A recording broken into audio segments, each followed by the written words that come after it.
రవినాయుడు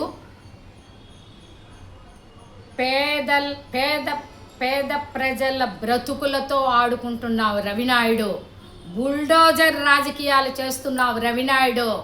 నోరు అదుపు లేదు, నీకు పొదుపు లేదు రవినాయుడు ప్రెస్ క్లబ్లో చెప్పింది ఒకటి, పేదవాళ్ళ పక్షాన నిలబడతావని సిగ్గు శరం మానం మర్యాద లేకుండా ప్రెస్ క్లబ్లో చెప్తావా? తిరుపతి ప్రజలంతా నీవు చేసే అరాచకాలకు భయభ్రాంతులకు లోనైపోయినాడు రవినాయుడు. కొంచెమైన మానవత్వం లేదా నీకు?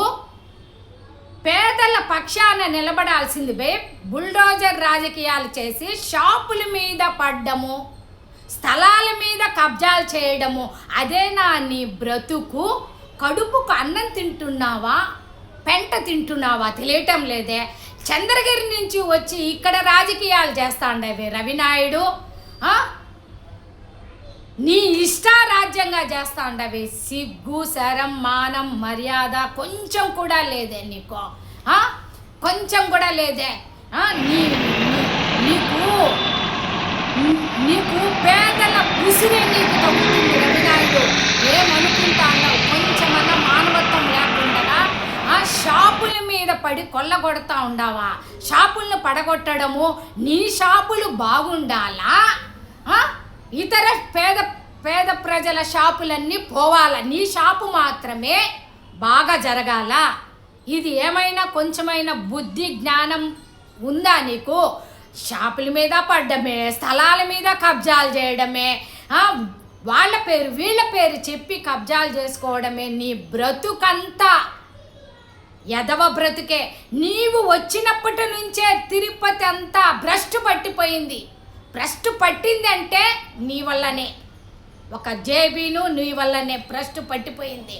కొంచెమైనా మానవత్వం సిగ్గు సరం లేదా రవినాయుడు? పేద ప్రజల మీద పడతావా? ఎంతసేపు ఉన్నా పేద ప్రజలకు పోయి చేయాల్సింది పోయి పేద ప్రజల మీద పడితే నీకేమొస్తుంది? నీకు ఉసురు తగిలిపోతావు రవినాయుడు. చిన్నంగా పోవు, పోయేటప్పటికి ఉసురు తగ్గిపోతావు. నీకంటూ ఒక ఫ్యామిలీ ఉంది కదా, అలాగే కదా వాళ్ళకు కూడా ఒక ఫ్యామిలీ ఉంటుంది కదా. వాళ్ళు చిన్న చితక ప్రజల మీద పడేది రవినాయుడు. అందుకే పేట రౌడీ, వీధి రౌడీ, ఆకు రౌడీ అన్నీ పెట్టింది.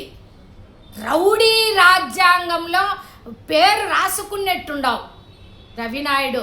తస్మాత్ జాగ్రత్త, ఒళ్ళు అదుపులో పెట్టుకొని ప్రవర్తించు. వైఎస్ఆర్ కాంగ్రెస్ పార్టీ పేదల పార్టీ. అభినయ్ రెడ్డి గారు పేదల పక్షాన నిలబడతారు. జగన్మోహన్ రెడ్డి గారు పేదల పక్షాన ఉండి నెరవేర్చేది. అది గుర్తుపెట్టుకో. కరుణాకర్ రెడ్డి గారు కానీ అభినయ్ రెడ్డి గారు కానీ మీరు చేసే అరాచకాలకు ఊరుకొనేదే లేదు. మీరు చేసే ప్రతి పనికి ధర్నాలు చేస్తాం, అన్నీ చేస్తాం. మా పైన వెక్కించండి, బుల్డోజర్ చూస్తాం, రండి, ఎక్కడికి రమ్మంటే మేము వస్తాము. రవినాయుడు నోరు అదుపు లేకుండా మాట్లాడుతూ ఉండవు. నోరు అదుపు పెట్టుకొని మాట్లాడు. పేద ప్రజల పక్షాన పేద ప్రజల మీద ఆడుకుంటే ఊరుకునేదే లేదు. అభినయ్ రెడ్డి గారు ఊరుకోరు, చెప్తా ఉన్నాను. తస్మాత్ ఒళ్ళు జాగ్రత్తగా పెట్టుకొని ఉండమని నిన్ను హెచ్చరిస్తున్నాము.